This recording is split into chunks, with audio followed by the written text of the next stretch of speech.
gonna look like this at the end. These are the ingredients. We have this powder.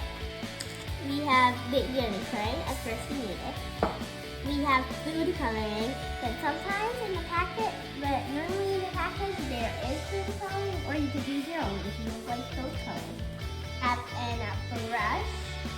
There's one which comes in the package, but we decided to go for this one because it looks way better. It has a finer tip, and we have a cup right here, so we could actually put this in. We could put some water in here if we have too much water. In the kettle, we could put a mirror in it, or if you don't want to, you don't have to. We have a paint palette, which also comes in the set, but we decided for the bigger one.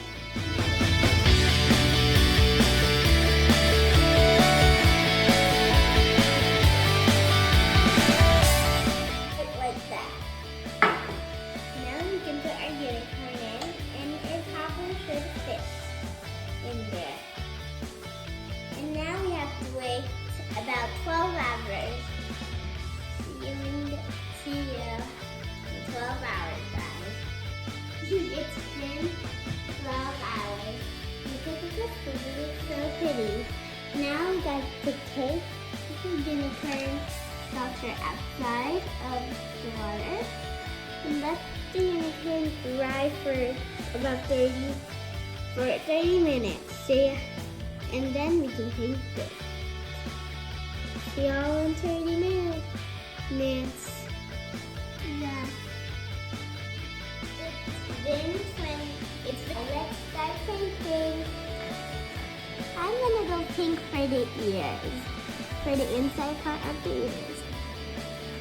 We could do red too. I'm doing red for the ears. I think I want this unicorn to be rainbow, so I'm gonna do a rainbow.